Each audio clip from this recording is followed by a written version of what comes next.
이번 시간에는 그 내년도 한국 경제 전망, 그다음에 증시 문제하고 그 미국 경제 쪽하고 증시 문제 이런 거를 다뤄보는 시간을 갖도록 하겠습니다. 이번 시간에는 그 경제 쪽에 아주 그 베테랑 분들을 모셨는데 우선 그 3프로 TV에서 이코노미스트로 활동을 하고 계신 김한진 박사님 스튜디오로 모셨습니다. 안녕하세요. 네, 안녕하세요.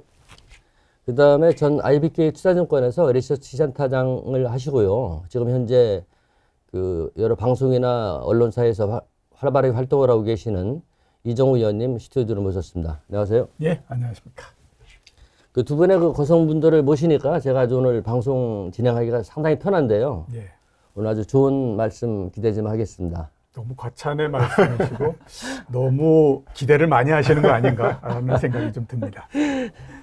우선 첫 번째 제가 김 박사님한테 좀 여쭤보겠는데 요즘에 그 삼고 현상 해가지고서 물가 높은 거, 뭐 하늘 올라가는 거, 그다음에 금리 올라가고 하는 거, 뭐 지금 그 언론지상이나 또 주변의 얘기를 들어보면 좋은 얘기는 하나도 안 들리던데 그 최근에 며칠 전에 봤더니 그 한국경제연구원인가요? 거기에서 내년도 그 경제 성장률이 2% 미만으로 하지 않겠느냐 좀 걱정이 되는 부분이 있는데 내년도 한국 경제에 대해서 어떻게 예상을 하시는지 한번 좀 부탁 좀 드리겠습니다. 네, 뭐 제가 감히 성장률 예측을 하는 것은 뭐 경우에 안 맞을 수 있지만 아무튼 뭐 숫자가 중요한 게 아니고 이번에 어쨌든 경기 사이클, 경기 하강 사이클은 조금 예상보다는 좀 우리나라 경우에 깊을 것이다. 경기 침체의 골이 좀 깊을 것이다. 숫자로 뭐 굳이 말씀드리면 저는 1% 성장률이 내년에 어려울 것 같아요. 올해 2.4% 정도 예상을 하고 있는데 올해 2.4%도 사실은 연초만 해도 뭐 3% 아래로 보는 것은 뭐 좀 말도 안 된다 이렇게 얘기를 했었는데 좀 2%대 초반으로 나올 것 같고요. 내년도에도 전 세계 경제가 안 좋기 때문에 수출이 안 돼서 우리나라 좀 고전을 할 것 같고요. 무역 수지도 상당 기간 적자가 날 것 같고 내수는 뭐 지금 잘 아시다시피 부동산 문제 또 내년에 고용이 나빠질 것 같아요. 중소기업이 어렵기 때문에 또 기업의 설비 투자도 뭐 급감할 것 같고요. 그래서 성장률 1% 달성이 어려울 정도로 내수, 외수 복합 불황이다.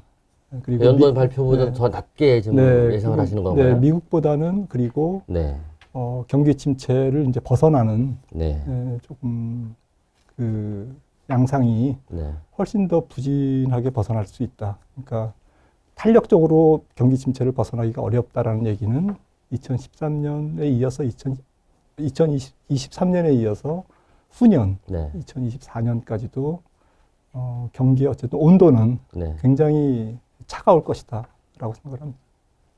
저 스타트부터 아주 그냥 약간 안 좋게 말씀을 하시는 것 같지만 걱정이 되는데 의원님께 어떻게 생각하시나요? 예, 뭐, 내년도의 경제가 일단 안 좋을 거다라고 하는 거는 제가 봤을 때는 폭의 차이일 뿐이지 그거는 부인하기는 상당히 좀 어렵지 않겠냐라는 생각이 많이 듭니다. 다른 것보다도 뭐 우리나라도 그렇지만 다른 선진국 특히 미국 같은 데는 굉장히 오랜 시간 동안에 걸쳐서 경제가 굉장히 좋았잖아요. 2009년도서부터 시작해가지고 아마 작년도까지 계속 경제가 좋았을 거고 중간에 코로나19에서 한 번 정도 후퇴했지만 워낙 짧은 기간이었기 때문에 사람들이 그거를 인식을 못하는 그런 형태였거든요. 그런데 이제 금리를 우리나라도 굉장히 많이 올렸고 그다음에 또 미국이나 이런 데서도 금리를 굉장히 많이 인상을 했기 때문에 그 후유증, 그러니까 경제가 굉장히 오랜 시간 동안 좋았던 거에 따른 후유증, 거기에다 금리를 올렸던 거에 대한 후유증, 이런 부분들이 모두 다 겹치기 때문에 일단 내년도의 경기가 폭의 차이일 뿐이지 상당 부분 안 좋을 거다라고 하는 거는 그 예상을 할 수 있고 또 그거는 부인하기는 어렵다라는 생각이 듭니다. 근데 지금 보면 나오고 있는 수치 이런 것들을 보면 진짜로 내년도의 경기가 안 좋다고 생각을 하는 건가? 라고 하는 생각이 저는 많이 들 정도예요. 앞에서 말씀하셨던 것처럼 한국경제연구원 얘기가 하면 1.9% 정도 내년도 상정한다라고 얘기하고 한국은행 같은 경우 1.7% 얘기하고 그러거든요. 제가 그 1.7%라고 하는 숫자를 보면서 그 생각을 했어요.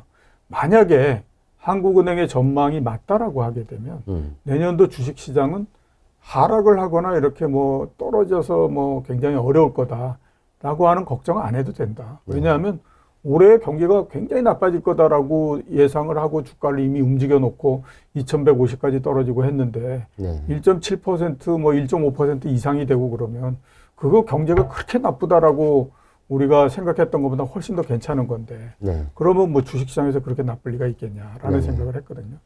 저는 오히려 지금에서 가장 큰 리스크는 뭐냐면 작년하고 똑같다라고 생각해요. 작년도 이맘때 전 세계에 있는 많은 그 예측 기관들이나 또는 뭐 IB나 이런 데서 미국의 경제 성장률을 4.5% 예상을 했었어요. 그때 그랬었죠. 예, 그 다음에 또 유럽 같은 데서도 4% 성장한다고 얘기했어요. 네. 제가 그 숫자를 보면서 이거는 진짜 아무렇게나 막 하는 거다, 정말. 아무런 그 의심 없이, 그 다음에 고민 없이 그냥 숫자 노름하면서 엑셀로 돌려가지고 그냥 이렇게 적당히 집어넣은 거다. 네. 도대체 어떻게 미국이 4.5% 성장을 한다는데 그 숫자가 어떻게 나오는지에 대해서 한번 좀 얘기를 해줬으면 좋겠다. 절대 이런 숫자 안 나온다라고 얘기를 했거든요. 근데 이제 보면 뭐 그 이후에 어마어마하게 틀려나가는. 산출 방법은 얘기 안 해주고 예, 그렇죠. 결과치만 뭐 해주니까. 중간에 보면 뭐 본인들도 어떤 형태로만 했겠죠. 그렇죠. 근데 이제 그게 됐거든요. 지금 이제 문제는 아직까지는 보면 경제가 나빠진다라고 얘기하는데 수치 자체는 그렇게 나쁘지가 않아요. 네. 그래서 오히려 제가 봤을 때는 내년도에 경기가 침체되는 거에 따른 영향도 있지만 네. 너무 기대치를 높여놓은 거에 따른 또 부분 이것도 상당히 좀 리스크한 거 아닌가라는 생각이 좀 듭니다. 일단은 네. 경기 침체는 폭의 차이일 뿐이지 불가피하지 않을까라는 생각을 하고 있습니다. 지금 이제 두 분 말씀을 들어보면은 이제 그 한국경제연구원이 1.9% 정도 예상을 하고, 그다음에 이제 의원님 말씀을 들을 때 한은에서 1.7%. 근데 정부에서는 이제 약간은 긍정적인 측면으로 어프로칭을 하기 때문에, 그럼 김한님, 기준님 말씀이 맞겠네요. 한 1%대 중반. 예. 이쪽이 성장률이 맞지 않을까 하는 느낌이 드는데요. 네, 제가 뭐 굳이 1%라고 찍은 거는 생각한 것보다 지금 뭐 이종우 의원님 말씀하셨듯이 네.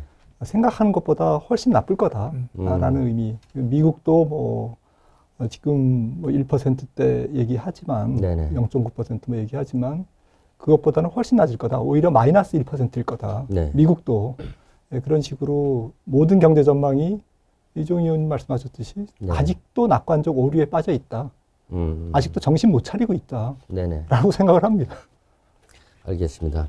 그럼 강론으로 들어가지고 이제 금리 문제하고 또 그 신용 경세 문제 한번 여쭤보고 싶은데, 먼저 의원님께 여쭤보고 싶은데, 그 현재 지금 기준금리를 제가 찾아봤더니 3.25%, 예. 그다음에 이제 가계대출 평균금리가 5.34%, 그다음에 이게 참 문제란 말이에요. 집담보대출이 4.8까지 올라갔단 말이에요. 그리고 신용대출이 7.22 상회를 했는데, 이게 지금 금리 인상 문제가 내년 초쯤이면 미국이 조금 느그러뜨릴 거 아니냐. 우리도 또 그래서 약간 할 것이 아니겠냐 얘기도 나오고 있는데, 예. 중요한 거는 지금 그 서민들 같은 경우에는 지금 대출 많은 사람들은 큰 문제란 말이에요. 요거에 대해서 한번 말씀을 해 주시고, 그 다음에 이제 그 강원도 레고랜드 사태 때문에 불거졌었는데, 그 신용 경세한 문제, 그 방법이 어떻게 해 나가야 될 것인지 거기에 대해 한번 한 말씀 해주시죠. 일단 기준금리가 3.25%고요. 제가 생각했을 때는 한 번 정도 더 올려서 3.5%를 만들면 네, 이번에 거의 마무리가 된다라고 생각이 듭니다. 네, 근데 이제 문제는 뭐냐면 마무리가 되고 난 다음에 금리를 그럼 내릴 거냐, 그거는 절대 아니죠.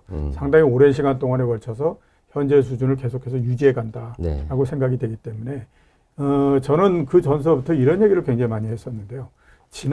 짧게 보면 지난 2년, 길게 보면 지난 10몇 년 동안의 금리나 이런 것들은 그 당시가 비정상이었고, 그렇기 때문에 지금이 정상으로 돌아오고 있는 시기다라는 얘기를 굉장히 많이 했거든요. 네, 지금도 그 생각에 변함이 없습니다. 그러니까 만약에 우리나라 금리를 3.5%까지 인상을 하게 되면 네, 그 다음에 금리를 내리거나 뭐 한다고 하더라도 이제 3% 밑으로 떨어뜨리고 하는 것들이 그렇게 쉽지는 않을 거다라는 생각이 듭니다. 그리고 그렇게 해야 될 정도로 그 용기가 있거나 중앙은행들이 그렇지도 네. 않을 걸로 보이기 때문에 네, 일단 아무튼 상당히 높은 정도의 금리는 계속해서 유지된다라고 봐야 되겠죠. 그러면 지금 뭐 시중에서 형성되어 있는 주택담보대출 금리라든가 뭐 이런 부분들은 크게 변화하지 않는다라고 봐야 되죠.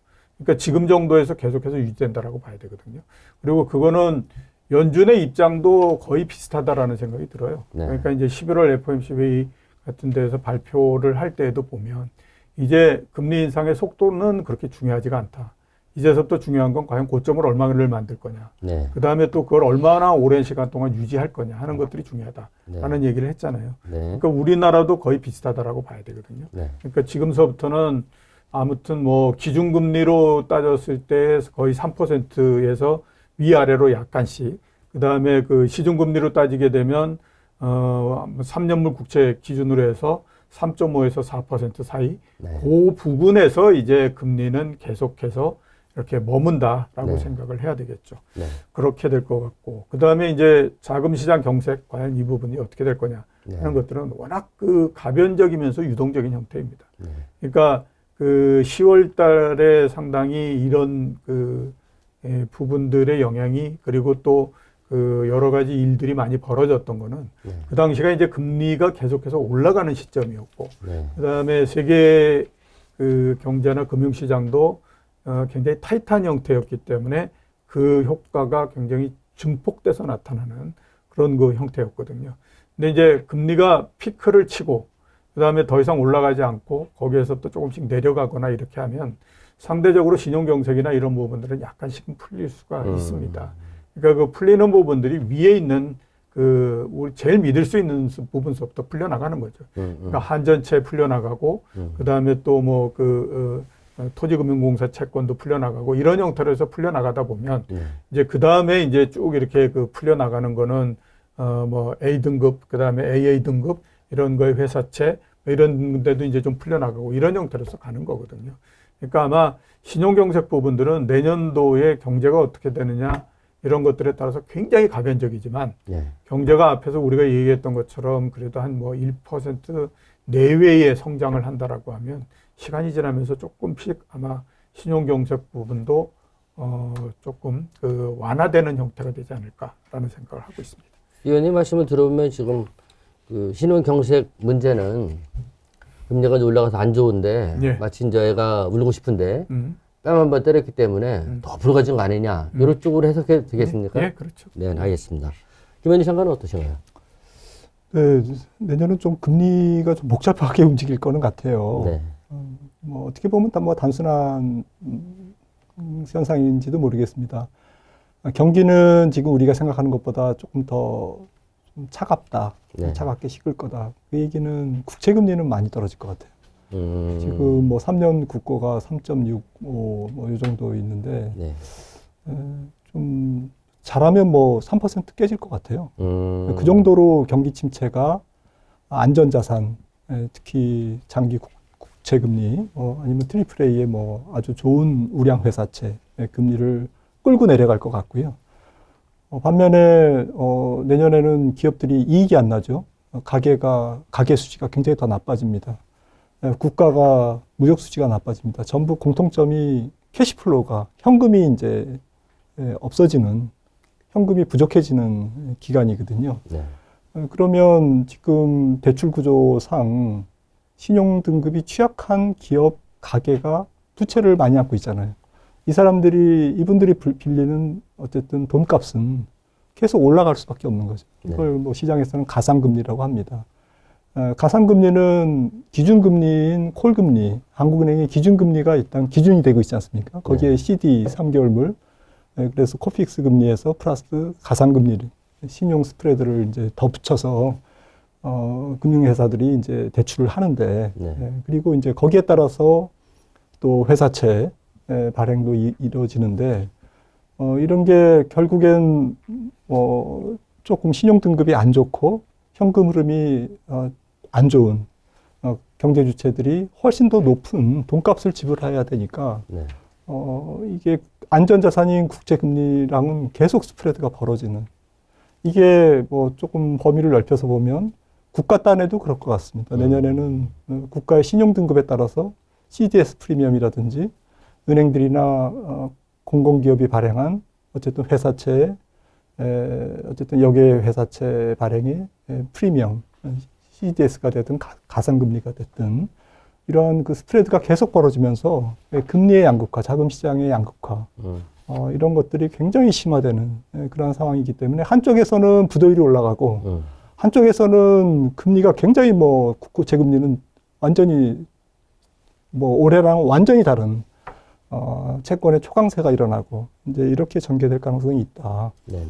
그러다 보면 결국 내년에는 저는 레고랜드 같은 사태가 하반기에 뭐 안 일어나면 좋겠지만 지금 이 상태로 만약에 내년도 경제 환경을 맞이한다. 그러면 저는 거의 뭐 더 큰 위기가 올 수 있다고 생각을 합니다. 제한될 가능성도 다른 데 어딘지 모르지만 네, 가능성도 있다. 네, 일단 뭐 PF가 지난 10년간 너무 저금리였기 때문에 한 114조 잔고가 지금 있지 않습니까? 한국 경제에. 네네.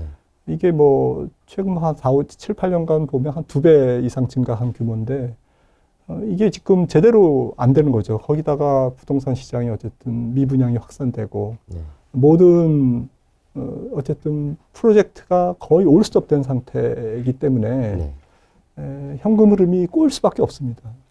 그래서 지금 뭐 산소호흡기 지금 채우고 지금 간신히 이제 숨 쉬고 있는데 여기에 안주하면 안 된다. 국가나 기업이나 이게 지금 제2의 위기를 대비해야 될 때다. 저는 그렇게 생각을 합니다. 그다음에 이제 부동산 문제를 좀 한번 언급을 해보고 싶은데요. 지금 뭐 다들 아시겠지만은 일부 지역들 아파트가 반토막이 났느니 또 뭐 전세 가격이 확 폭락을 해가지고서 지금 전세 살고 있는 사람들 만기 되실 때 내 돈 냈던 거 찾아가지 못할 문제라든지 또는 집값이 계속 올라가다 보니까 연끌족들이 또 나만 합류 대열이 늦어지는 거 아니냐. 대출 불이하게 일으켜가지고서 지금 또 금리 올라가니까 난리가 나고. 이제 부동산 하락세 문제를 어떻게 해석을 하시는지 한번 이렇게 먼저 말씀해 주시죠. 일단 부동산 가격 하락은 뭐 불가피하다 했다라고 봐야 되는 거죠. 네. 많이들 이제 금리 인상 때문에 부동산 가격이 하락했다 뭐 이런 얘기를 많이 하는데 저는 금리 인상은 부동산 가격을 내리는 데 있어서 하나의 트리거 역할을 했다 뿐이지 그냥 놔둔다고 하더라도 시간이 지나면 내려갈 수밖에 없다라는 생각이 들어요. 왜 그러냐면 가격이 높기 때문에 그렇죠. 모든 자산은 가격이 어떻게 되느냐에 따라서 굉장히 그 변동이 심해지는 형태가 되거든요. 가격이 너무 높으면 그 어떤 호재가 나온다고 하더라도 그걸 이겨내지 못합니다. 반대로 가격이 너무 낮으면 아무리 악재를 가지고 누른다고 하더라도 가격이 더 이상 떨어지지 않는 형태가 되거든요. 네. 부동산 가격 같은 경우에 올 초에 보면 굉장히 높은 형태였잖아요. 네. 그러니까 그 자기의 힘을 견딜 수가 없는 거예요. 그걸 견딜 수 없는 상태가 됐는데 거기에 금리 인상을 통해 가지고 약간만 탁 건드리니까 그냥 한꺼번에 확 무너져 버리는 형태가 돼버린 거죠. 네. 그러면 이게 과연 어떤 단계에서 끝이 날 거냐. 그건 또 가격을 통해서 끝이 얘기할 수밖에 없습니다. 사람들이 가격이 굉장히 많이 떨어져서 이 정도면 뭐 한번 사볼만 하지라고 생각할 때까지 내려가는 거거든요. 그 과정이 제가 봤을 때는 뭐 서울 지역의 아파트 기준으로 했을 때 40% 정도 떨어지면 뭐 그런 정도는 되지 않겠냐라는 생각이 서울에 40%. 예, 그게 왜 그러냐면 코로나19가 나고 난 다음에 서울 지역에 있는 아파트 가격이 84% 상승을 했거든요. 네. 그걸 역으로 따져보면 고점에서부터 따져서 40% 정도가 떨어지면 그게 사라지는 겁니다. 근데 서울도 저 강남 언론대하고 예. 또 강북하고 다 다르잖아요. 그거는 시간이 지나면 다 똑같아져요. 포단지 비슷하게 간다. 그래가지고 지금 뭐 강남은 어쩌고 저쩌고 이러잖아요. 강남의 가장 대표적인 주자인 그 대치동 음마 아파트나 그 다음에 송파구나 이런데 가격 하락이 가장 선도적으로 많이 나오는 거거든요. 근데 다른 뭐 서초구나 강남구나 이런 데에 그 아파트들의 가격이 떨어지지 않는다라고 하는 건 그건 떨어지지 않는 게 아니라 거래가 안 되기 때문에 거래 가격이 안 나오는 거예요. 그러니까 한 500세대 정도 되는 아파트 같은 경우에는 거래가 언제 마지막 이루어졌냐면 작년도 11월 달이나 빨라봐야 올해 2월 달이에요. 그 이후에는 거래가 없었기 때문에 그냥 거래가 가격이 어떻게 되는지 하는 것들을 알 수가 없는 거죠. 그렇기 때문에 지금의 가격은 그렇게 뭐 대치동 음마 아파트나 송파에 있는 4,000세대, 5,000세대 이렇게 되는 아파트의 가격이 어떻게 되느냐를 가지고 판단해 볼 수밖에 없는데 이제 실제적으로 거래가 시작되는 시점이 되면 그 대단지 아파트들의 가격이 떨어졌던 거기에서부터 모든 아파트들의 가격이 그 정도 하락에서부터 시작을 해가지고 시작을 하는 거죠. 그렇기 때문에 가격이 사람들 입장에서 봤을 때 이 정도면 뭐 한번 사볼 만도 하다라고 생각할 때까지 내려가야 끝이 나는 거고 또 40% 정도 내려가야 유동성에 의해서 올라갔던 부분들이 다 사라지는 거니까 그런 정도를 한번 생각을 해야 될 것 같고요. 떨어지는 와중에 무슨 뭘 완화하고 뭐 LTV 완화하고 뭐 이러면서 그 한다. 그거는 제가 봤을 때 한강에다가 돌 던지는 거하고 똑같습니다. 그러니까 아예 그 정책을 아끼고 있다가 눈 다 내리고 난 다음에 그거 쓸고 그 다음에 정책을 펴주면 괜찮은데 지금 떨어지는 데에다가 거기다 대고 뭐 하겠다라고 하면 그거는 뚝 터져가지고 물 내려오는데 그 앞에서 서 있는 놈하고 똑같은 거거든요. 그러니까 지금 하고 있는 거 보면 참 바보스럽다라는 생각이 굉장히 많이 들어요. 정책은 올해 내년도의 부동산 정책은 부동산 경기를 끌어올리기 위한 정책 그 어떤 것도 통하지 않습니다. MB 정부 때 21번의 부동산 부양 정책을 내놨거든요. 21번 모두 다 실패했어요. 대한민국에서 MB만큼 부동산에 대해서 잘하는 사람이 어디 있습니까? 그렇죠. 그런데도 안 되거든요. 그러니까 가격이라고 하는 것이 그렇다라는 것을 인정하고 일단 떨어질 때는 어디까지 떨어지는지 아무튼 뭐 자기 스스로의 메커니즘에 의해서 멈출 때까지 계속 간다. 이렇게 이제 생각하고 가야 되는 거죠. 김 어떻게 생각하시나요? 뭐 센터장님께서 다 말씀하셔가지고 네. 저는 그냥 뭐 매크로 보는 사람 입장에서는 그냥 그 두 단계로 하락할 것 같아요. 왜냐하면은 오른 게 두 단계로 올랐으니까. 뭐 센터장님 말씀과 거의 비슷한데 2020년 팬데믹 이후에 올랐던 거는 사실은 오르지 말았어야 될 거품이었다. 팬데믹 거품이죠. 코로나 거품. 이게 지금 거치는 과정인 것 같고요. 아직도 좀 덜 거쳤다. 그것마저도 말씀하셨던 어쨌든 이유 때문에. 그 다음에 이제 하락은 뭐 2013년, 14년부터 팬데믹 직전까지 2019년까지 올라갔던 부분. 이 부분도 일정 폭은 좀 가격을 조정을 하면서 반납할 거다라는 거고요. 그러니까 좀 시간이 많이 걸릴 거라는 거죠. 그렇게 보는 이유는 과잉 소비가 일어났거든요. 주택 시장에서. 그리고 주택 시장에서 과잉 소비를 부채를 일으켜서 과잉 소비를 했기 때문에 이 부채 조정이 있어야 됩니다. 우리나라 부채 조정은 2003년에 LG 카드 사태, 소위 카드채 대란 이후에 처음 있는 일이거든요. 그러니까 다른 나라들은 그동안에 이제 뭐 이래저래 뭐 유럽도 그랬고요. 가계부채 조정이 좀 있었어요. 그래서 한번 이렇게 업고 갔거든요. 근데 우리나라는 지금 20년간 한 번도 가계부채 조정이 없으면서 GDP 대비 가계부채가 100%를 넘고 가처분 소득 대비 170%를 넘었잖아요.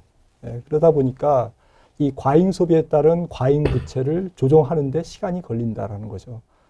시간이 그래서 이제 만약에 사이클이 돌아서려면 어떤 조건이 충족돼야 되느냐? 일단은 부동산은 제가 볼 때는 감각적으로 경기에 좀 후행적이거든요. 경기에 후행적이라는 얘기는 고용 시장보다 후행적입니다. 왜냐하면 일단 일자리가 좀 좋고 임금이 올라야 경제가 거의 뭐 펄펄 끓으면 사람들이 그때 좀 더 좋은 지역으로 주거 환경이 좀 좋은 지역으로 이제 뭐 집도 좀 넓히고 뭐 이러지 않습니까? 주식 시장은 경기에 선행적이지만 주택 시장은 경기에 후행적이다. 그런데 경기가 2024년 정도가 이제 조금 이렇게 돌았을까 말까한 그런 정도라고 본다면 뭐 2024년이나 2025년 이후에 또 금리 하락이 좀 일어나고 또 고용도 좀 회복되고 이런 데서 이제 조금씩 방향을 틀 가능성을 저는 좀 보고 있고요.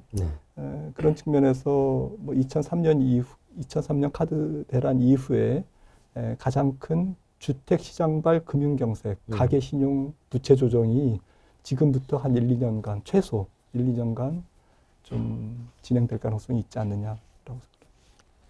다음에는 이제 여쭤보고 싶은 게 지금 미국의 IRA 법안 있잖아요. 이제 처음에 제가 알고 있기로는 중국 기업체들 그 견제하기 위한 견적으로 봤었는데 이게 보다 보니까 우리한테도 상당히 영향을 미치고 있는데 그 글로벌 그 밸류체인 재편 과정에서 우리나라가 그 받을 영향이라고 할까요? 이런 거 한번 박사님께 먼저 말씀해 주시죠. 저는 조금 과장돼 있는 것 같아요. 그러니까 그게 뭐 글로벌 어쨌든 경제 질서의 큰 변화라는 측면에서는 뭐 엄청난 위력을 갖고 있고 또 네. 앞으로도 진행될 거다. 하지만 이거는 장기적인 이슈다. 앞으로 10년, 20년 진행될 지난 30년간의 자유무역주의 질서, 또 국제분업주의 이런 것들이 바뀌는 과정에서 이해를 해야지 당장 뭐 올해 내년 좀 경제에 영향을 크게 미치는 건 아니다. 네. 그러니까 더 어쩌면 더 무서운 그러한 묵직한 헤비급 그러한 이슈인 것만은 틀림없지만 네. 저는 이제 좀 마켓 입장에 생각하니까요. 주식시장 입장에서는 뭐 그것 때문에 뭔가 뭐 반도체가 갑자기 무슨 일이 생기고 뭐 이럴 일은 없다라는 거죠. 뭐 일례로 뭐 미국 그 나스닥 기업들 중에 뭐 반도체 장비 같은 경우에는 중국에 한 30% 팔고 있고요. 또 반도체 소프트웨어라든지 마이크로소프트 이런 데도 한 20~30%의 중국향 매출 비중을 지금 갖고 있습니다. 네. 뭐 바로 시행될 경우에는 뭐 문제가 되는 거고요. 또 미국이 뭐 인플레이션 감축법에 의해서 또 본국에 다 저기 미국 땅에 공장을 지어라 하는데 네. 어쨌든 뭐 짓겠죠. 뭐 지으라고 하니까 짓겠지만 서서히 진행되는 그런 과정 속에서 우리가 좀 초점을 어디에 둬야 될까? 저는 가장 중요한 거는 기업의 원가 상승이 좀 과거에는 발생하지 않았던 원가 상승이 아마 발생할 거다.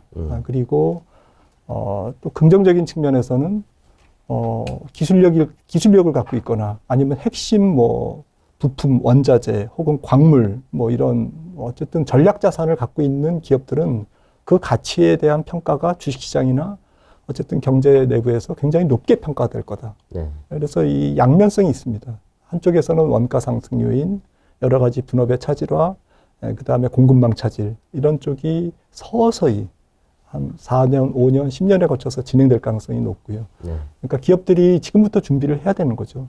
그리고 한쪽에서는 그런 전략 자산 또 어쨌든 분업 질서의 변화에 따른 수혜 업종이나 기업들도 생길 거다라는 측면에서 좀 접근을 해야 되지 않을까 싶습니다. 알겠습니다. 의원님께서 어떻게 생각하시나요? 예. 글쎄, 제가 봤을 때는 초기에는 그래도 영향을 좀 받을 가능성이 있다라는 네. 생각이 드는데, 시간이 지나면서 미국의 IRA 법안, 이 부분들이 좀 영향력이 상당히 좀 떨어지지 않을까라는 생각이 듭니다. 지금 당장에는 보면 뭐 반도체 기업들, 그 다음에 2차 전지 기업들, 이런 데가 미국에 지금 들어가서 공장을 만들어야 되고, 네. 전기차 공장도 마찬가지고, 뭐 이런 얘기를 많이 하잖아요. 네. 근데 그게 이제 보면은 뭐 중국 기업들을 견제하고 뭐 이렇게 하겠다라고 한다라고 하면 네. 시간이 가면서는 계속 그게 유지되기는 굉장히 어렵다라고 봐야 되겠죠. 왜냐하면 중국이라고 하는 데가 굉장히 큰 수요처인데 그 수요처를 여러 나라들에서 그냥 계속해서 제외시켜 놓고 가기는 어렵다라고 봐야 되거든요. 예를 들어서 이런 부분들입니다. 네덜란드 ASML이라고 하는 반도체 장비 회사, 초격차 그 반도체를 만들기 위해서는 그 장비를 써야 되는데 장비 한 대에 10조 원 정도 되거든요. 근데 그거를 그 미국의 압력 때문에 중국에다가 못 들어가게 하고 이걸 언제까지 계속할 수는 없는 거죠. 그렇기 때문에 이런 것들이 거의 동일한 형태가 된다라고 봐야 되거든요. 다른 나라들의 장비 회사, 반도체 회사 이런 데들도 시간이 가면서는 계속해서 불만이 쌓일 수밖에 없는 거죠. 우리나라 같은 경우도 당장에 보면 SK하이닉스 같은 경우가 굉장히 많은 부분들이 중국 포지션인데 그걸 언제까지 계속해서 비워놓고 갈 수는 없지 않습니까? 그 중국에서 안 갖고 가는 거를 미국이 다 갖고 간다라고 하면 모르겠는데 그것도 그렇죠. 아닌 입장이라면 계속 이렇게 갈 수는 없는 거거든요. 네. 그러니까 어떻게 보면 미국의 IRA 법안이라고 하는 건 자기들의 돈을 가지고 어떻게 하겠다라고 얘기를 하지만 네. 중국이라고 하는 큰 수요처를 어떤 형태로든지 제쳐놓겠다라고 해서 인위적으로 만드는 건데 네. 그 인위적인 장벽이라고 하는 것 자체가 시간이 가면서 계속해서 힘을 쓸 수는 없는 거죠. 그렇기 때문에 어떤 형태로든지 타협이 날 거고 이 부분들은 지금처럼 지금 우리가 이렇게 우려하는 것처럼 네. 그런 모습이 되지는 않을 거다라는 생각이 듭니다. 알겠습니다. 그 다음에는 이번 질문하고 이제 연관성이 있는 건데, 지난 4월달 이후부터 무역 수지가 계속 이제 안 좋아져서 지금 자료 보게 되면은 올 연말 가게 되면 한 280억 불이 넘지 않느냐, 좀 걱정이 많이 되고 하는데, 그 무역 수지 적자 문제, 이게 그 두 분들이 보시기에는 일시적인 문제를 보시는지 아니면 구조적으로 우리가 산업 재편을 또 한번 해야 되는 이런 것인지 한번 간단하게 말씀을 해주시죠. 둘 다라고 생각을 합니다. 경기 순환적인 입장에서는 뭐 수출이 안 되는 건데요. 네. 뭐 사줄 사람이 지금 형편이 안 되니까요.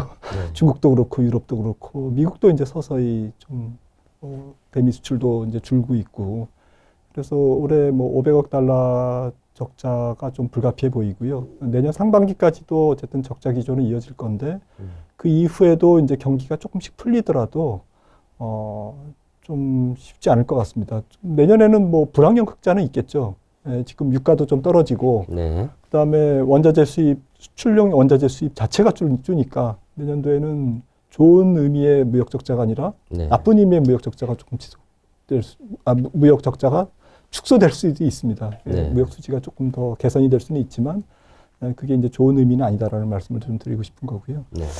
제일 중요한 거는 이제 순환적인 것은 뭐 내년 하반기나 2024년 정도 되면 조금씩 풀려갈 텐데 경기 순환적으로 풀려갈 텐데 말씀 주셨던 구조적인 게 문제죠. 구조적인 거는 이제 한국 제품의 근본적인 수출 경쟁력. 네. 그러니까 뭐 단도직입적으로 말씀드리면 삼성전자가 비메모리 이런 거 주문형 반도체 얼마나 수율을 단계 올릴 거냐. 그리고 2차 전지 조금 더 강력한 경쟁력을 얼마나 확보하느냐, 글로벌 경쟁력을. 그 다음에 자동차, 뭐 지금 현대기아가 잘하고 있지만 조금 더 어쨌든 럭셔리 차가 얼만큼 더 브랜드 파워를 갖느냐. 이런 부분들이 이제 달려 있는 거죠. 그리고 전기차 부분. 네. 이런 부분들이 조금 다 이제 기업의 고유 경쟁력과 관련된 부분이지 않습니까? 네. 이런 부분들은 하루아침에 개선되지 않는다라는 거죠. 네. 굉장히 시간을 필요로 하는 거라는 측면에서는 앞으로 무역 수지는 조금 그렇게 예전처럼 그렇게 팡팡 나지는 않을 것 같습니다. 네.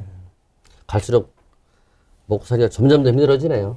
이겨내야죠. 네. 하지만. 위원님 어떻게 보십니까? 네, 저도 마찬가지로 구조적인 부분도 상당히 많이 있기 때문에 네. 개선하기는 참 쉽지가 않다라는 생각이 많이 듭니다. 네. 지난 한 10몇 년 동안 뭐 길게 보면 한 15년 정도에 걸쳐서 정말 그 중국을 통해 가지고 이제 많은 그 수익도 내고 뭐 이런 형태였잖아요. 네. 근데 그것도 어떤 단계를 지나면 그 다음서부터는 줄어들 수밖에 없는 그런 건데 지금 이제 그게 계속해서 줄어들고 있는 그런 그 상태다라고 봐야 되거든요. 결국 그동안에 우리나라의 지역별로 봤을 때의 무역 구조 이런 것들이 지금 계속해서 재편되고 있는 상태다라고 봐야 되기 때문에 그렇다라고 해서 지금 뭐 중국이 다시 늘어난다든가 그렇지 않으면 뭐 미국이 다시 늘어난다든가 이러기는 쉽지가 않아요. 결국 이제 새로운 지역이나 이런 것들을 계속해서 개척해 가고 해야 되는데 최근에 보면 아시안 지역들의 그 비중이 계속해서 빠르게 상승을 하고 있는 상태거든요. 그러니까 그렇게 올라오는 것들이 일정하게 어느 정도 중국이나 이런 쪽이 줄어드는 것들을 커버한다라고 하면 그때는 이제 좀 이게 줄고 뭐 이렇게 할 수가 있는데 현재로서 봤을 때는 시간이 상당히 많이 걸리기 때문에 무역 적자가 나고 이러는 것들이 상당히 좀 구조적인 형태다. 그래서 당장에 개선하기는 쉽지가 않을 것 같다. 이렇게 생각을 하고 있습니다. 알겠습니다. 지금까지 그 내년도 우리나라 경제 전망을 좀 알아봤는데요. 전반적인 그 경제가 어떻게 돌아갈 것인지 부분하고 지금 문제되고 있는 금리 인상 문제 부분, 그다음에 이제 부동산 문제, 그다음에 그 무역 수지 적자 문제 이런 것들을 다뤄봤습니다. 잠시 후 2부에서는 증시 문제를 갖고서 다뤄보도록 하겠습니다. 고맙습니다.